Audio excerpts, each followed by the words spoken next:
Hello, Calgary Catholic teachers, and welcome to the Getting Started with the Phonics Companion recording video. My name is Kimberly Goosen, and I am the new curriculum consultant for EL K-3. Today, we're going to take a look at the Phonics Companion Guide, both digitally and some of the templates, as well as how to implement a lesson. So right now, your book is digital. So we're still waiting on the shipment of the actual book. It should be here pretty soon, but for now, it will lay on the digital platform. As well on this digital platform, there are some teacher tools and templates to use with the Phonics Companion. Now, when you actually get your physical book, then the access to the book will be gone. However, inside your book, you will find a new digital access code, and this is where you will have all of your digital tools and templates. So let's take a look at what is inside of these tools and templates. So here I've logged in. Here is the book up front here. And then on the bottom, here are my tools and templates. So in the first one about this resource, we have a welcome, how to use the resource, which we'll go through today, some related research articles if you want to know where this came from and the research behind it, and then a glossary of terms. So in this welcome, it kind of gives you a little idea about the authors, but what I really love is a site index. So you can really find some of the templates or things that you might use. You can go here and you'll be able to find it more easily than going through each and every single tab. Over here in the glossary, so if you are new to phonics, phonological awareness, all of those words that are brand new to some of us, this is a great glossary. It gives you kind of those words that you might see in the Phonics Companion Guide that you're not sure what they are. Here is a little glossary. This glossary is also found in your actual physical book, so you'll be able to flip to it quite easily. So that's in the about the resource. So I'm going to go back to home. Lesson resources. This is where you will have all the necessary materials to do your lessons. So you will have an SLP video of your grapheme phoneme correspondence, as well as any activity cards or activities that you will need to print out or use with your students. So that comes with all of your lessons. Now, your assessment and teacher tools. So in your general support here, I like this overview chart. So kind of gives you a glimpse of lessons 1 to 120, all the grapheme and phoneme correspondence that you'll be looking at, and some of those applying activities and target words. So we'll talk a little bit about what all of these things are, but it's a nice little overview chart for you so you can kind of see where you are and where you're headed with your students. Here is some differentiation strategies that you might want to use with your kiddos who are understanding or might need a little extra support. The alphabet song, and then a sample reading text. So you might see in your Phonics Companion Guide the Bug Club books. Now, some of those books don't apply to some of the GPCs, so they created a sample reading text that you could use. We didn't purchase these books because we did purchase other decodables like your Reading A to Z access, as well as the Scholastic book set that is in every school. So you can still find those phonics pieces in the resources that we purchased. Now I'm going to go back to that assessment and teacher tools. So your teacher tool line masters, these are just some different game templates that you could use with your kiddos. We are going to talk a little bit about Alconin boxes, but these are basically sound boxes that will help with your phonics instruction. There are also other samples of this on ELA EPD. Your assessment tool line masters. So this is where you would have your quick screener that you would do with your students, as well as some ongoing assessment. So your anecdotal tracking sheets are informal assessment records. And then finally, unit review materials. After 4 lessons that you do with your students, you would do like a unit review of those 4 GPCs. So this is like a lesson template. And then here is kind of a gold mine. So it's a unit review activity master list. So if you want to practice some of those skills, they have some games that you could play with your students. So there's 17 pages of different games to practice and reinforce those skills. So this is the online portion. Again, the book shall be coming soon, fingers crossed. But for now, it will lie here, but you will always have digital access to these tools and templates. So let's dive a little bit more into the Phonics Companion. So again, I talked about this Phonics Companion overview chart, just some of the gems. I kept them in the slideshow so that you know some of those gems. Now, you might have already heard me say the word grapheme, phoneme, and GPC. So a phoneme is the smallest unit of sound. So we think of that as the lights off. What do you hear when you speak, right? So you hear that it's a phoneme. Now, grapheme is the written letter for that phoneme. So we call it a grapheme phoneme correspondent, or short GPC. So you might hear me say that. That's what I am saying. So the framework for the Phonics Companion Guide is found on page 6. So it's divided into 3 things: modeling, consistency, and sequential design. So modeling, we're really thinking about that gradual release model where you do it as a teacher. So I do it, then we do it as a class, and then the students are doing it on their own and practicing. This is really helping to reinforce those skills. And again, it's that modeling piece. So be explicit in your instruction, model for them first, then have them repeat after you. Consistency. So you should be doing your phonics instruction about 20 minutes every single day. That consistency helps to reinforce those skills and practice those skills where we can have that mastery level of that GPC. And that's really what we want as teachers. Finally, that sequential design. We want to follow a scope and sequence from the Phonics Companion Guide because it's really laid out to help build upon those skills, starting with those consonant sounds and moving your way through the GPCs, building those skills.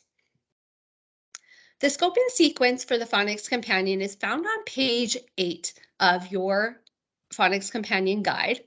So it is there for you so that you want to make sure that you're following from lesson 1 to 120 as we go through grade 1 and grade 2. Now, Christine Knight has also developed a scope and sequence for grades 1 and grades 2, and she took that scope and sequence and really chunked it out by your months from September to June. You will notice in there that she was not started right away in September because it's really important to be building those relationships. And in grade 2, actually, you don't even start any Phonics Companion because we do know that you're going to be doing some assessments with your students. Christine Knight is going to make a video on this, but just quickly, she did include some decodable text. So when you're working on a GPC and you want a decodable text that correlates with that, she has linked that with our Scholastic book set that we purchased, as well as your Reading A to Z and You Fly as well, which is online and free decodable books for you. As well, she looked at those high frequency words for grade 1 and grade 2 and chunked them out throughout the year so that you are already taught that GPC, and then you can really reinforce and help with that high frequency word. So the Phonics Companion Quick Screener tool is found on the digital platform as well as inside your physical books. So if you are a grade 1 teacher, you are going to start at lesson 1. Grade 2, you're going to complete this quick screener with each of your students. And then you're going to find where about 80% of your students don't understand your GPCs, and that's where you're going to start. You can always start a little bit earlier. It's always better. It helps to reinforce those skills and build that mastery level before you move on. So again, grade 1, start at lesson 1. Grade 2, complete that quick screener. Now, what does phonics instruction look and sound like in action? Well, grade 1 and grade 2 teachers know this, but model, model, model. Be explicit in your instruction. Really make sure you are modeling for them what it sounds like and what it looks like. I really liked this idea from Miriam and Michelle, if you've been going to the Pillars of Reading, and they talked about where students have to see it, they have to say it, they have to sort it and spell it. And that really helps to develop that mastery level and build their understanding. As well, that embodied phonics instruction. Has to be fun. And so really, if you are, for example, practicing how to do a letter S, instead of just doing it with your finger, do it with your whole arm. The bigger the muscles you use, the bigger the memory retention you will have and the more connections that are made. You can also tap out the sound. So you would start at your shoulder. So k, a, t, and then blend it together. Cat, k, a, t, cat. As well, bringing in some music or chants, really get the students moving and grooving and helps them, again, bigger memory retention when we are embodying our phonics instruction. It also makes it really fun for the kiddos. So bringing that joy to phonics learning. Create and use engaging activities. You can use them from the Phonics Companion. They come with some wonderful activities as well. There are plenty I know that you can use as well that you've been already doing. Make anything a game.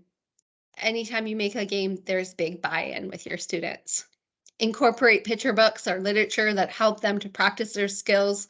They're very excited to tell you when they find something that they've been learning in the classroom. That hands-on and multi-sensory activities. So those sorting with the word tiles, really working with those Alconin boxes. So being able to bring up your little gems or your Play-Doh or your cars or your elastic bands. All of these things really help to get them engaged and bring that joy. And finally, tying instruction into other subject areas really builds up meaningful connections for the students as well. Like I said, they're so happy to tell you that they've already seen this and they've learned something. So this is a little video of a teacher who is doing a phonics lesson. I have it linked here so you'll be able to watch it. But basically, you will notice that she's very explicit. She models first to her students. They repeat after her, and then they do it on their own. And you'll see that they're using these cookie sheets. They only have a few letters on the top, and those yellow pieces are their Alconin boxes. So today I'm going to go through a little bit what it might look like. So Phonics Companion lessons are all divided into 3 portions: introducing that GPC, applying the GPC, and consolidating the GPC. So possible lesson breakdown would look like this. So again, 20 minutes every single day. You start with a review of your past lesson, and then you introduce your new GPC. Now they usually have an SLP video that comes with it. You are modeling for your students, and then you're doing that blending to read. So you could use those Alconin boxes to help with that blending, or again, that tapping of the shoulder. It also comes with an applying activity that you could use as well. Then on day 2, again, 20 minutes, you begin with a review of what you did last class, so that modeling and blending to read of that GPC. Then the students are really going to dive into a learning activity, which comes with the Phonics Companion, or another activity that you feel would fit so that they can really practice and reinforce those skills. Finally, we have the consolidating piece. That's where we're making sure that our students are actually understanding what we are learning. And we are also reading and identifying that GPC in text. So this is where your decodable books will come in handy to help you. A possible instruction for the week for phonics would look like this. So your lesson 1, so your 1 GPC would be on Monday and a Tuesday. And then you would introduce a new GPC and you'd have your day 1 and day 2 lesson on Wednesday and Thursday. And finally, Friday would be that review of lesson 1 and 2. 20 minutes every day. Slow down, grade 1 and 2 teachers. You do not have to go as far as you used to. And really, this is about developing that mastery level of those GPCs and that phonics instruction so that they can move forward. And we'd rather have that mastery of those than just moving on to get through. Ideally, grade 1s would go through lesson 1 to 60, but if you don't go further than you need to because you really want to develop that mastery level. So, for example, lesson 76, we have the consonant OO, the sound. So day 1, you would start with your review of lesson 75, and you would go through your introducing and applying. Then day 2, again, 20 minutes, start with your review, do your learning activity, and then consolidating piece.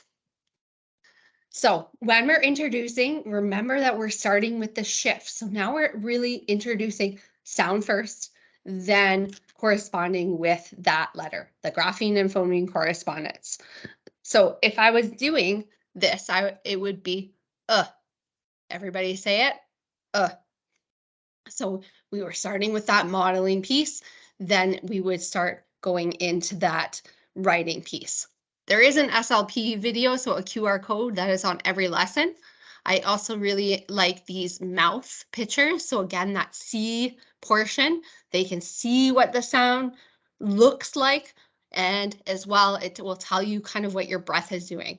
These are all linked for you, so you can use these in the classroom. I would print them out and have them, or else you could even have your students do these and then be able to post them in the classroom. Every single phonics companion lesson comes with target words and then challenge words. You'll notice these are one syllable with the grapheme phoneme correspondent, and then these are the blends with the grapheme phoneme correspondence. So a little bit more challenging for the students. So you would start with one of the target words and you would go and you would model first. Then you would go into your blending to read and write. So this is an Alconin box that I created. So you would tap out the sound. You would then map out those letters. So here are the letter squares that come with the lesson. And then they could actually write out the word. You could put this into a sleeve, a protective sleeve, or you could create this and have this on a whiteboard. So for example, if I'm going to do the word, my target word is book. So I would start with my tap. Now let's do it together. Okay, now let's blend it. Book. So they would be tapping this out. Now you could also get some gems, or you could get some Play-Doh or cars, anything that they can use to move, and they would actually physically move the pieces up as they're saying the sounds. You'll see in that video how the students were doing that. Finally, then you would use your letter tiles to bring them up as well. All of the phonics companion lessons also come with an applying activity. So for this particular lesson, it's a yes or no activity where they're looking at the differences between the sound and the oo sound. So book, moon, oon. So they went through an activity. Again, you're applying those skills to make sure that students are understanding that GPC. The last piece is that consolidating piece. So this is where you're going to make sure your students really understand that GPC. So you will look at some decodable text. So for example, this is a Scholastic Phonics School and Home from your book set. And you could practice that with the kiddos and make sure that they recognize and see that GPC in a text. You could also create a sentence for them to write out using, again, only the skills that they have already learned. There is a link to a decodable text guide here that goes with the scope and sequence created by Christine Knight, which again shows some of the Scholastic books you could use, the Reading A to Z decodable sets, or that U-Fly set. After 4 lessons that you've done with your students, there is a unit review. So this is really your chance to solidify and make sure your students are understanding to develop that mastery level of the GPCs and really get to know what students are still struggling. So there are templates to create your unit review. And again, this wonderful gem, unit review activity master list, where you can use to really make sure that your students are understanding those 4 GPCs that you've been introducing over the past several weeks. Again, pointing it to you, the assessment tools that are on the digital platform. There's an anecdotal tracking sheet and an informal assessment record. They do recommend doing it about every 12 lessons that you would do. I also would think about doing the quick screener, maybe before progress report time or parent-teacher conferences, so you could really discuss with the parents what they are doing well and some areas where they might still be struggling. With any resource, we always want to think about managing our resources. So consider laminating those little letter boxes or sorts, or maybe using Scrabble tiles or magnetic letters as well. The Alconin boxes that you want to use, consider laminating or putting it in a protective sleeve, or maybe even using whiteboards. And then those activity masters that you use, put them in a protective sleeve and use them as a center activity so that they can be reused over and over again. As well, because a lot of the activity masters are online, you could use it as an interactive tool with your students. And again, there are lots of activities that you can do with the Phonics Companion, but you don't have to do them all. And sometimes you might have a different activity that works, and that's perfectly okay. If you have any questions, please don't hesitate to contact me at my email or phone number. I'm happy to help you get started with the Phonics Companion. I'm really excited about this resource and I hope you are too. Thank you so much and have an absolutely wonderful day.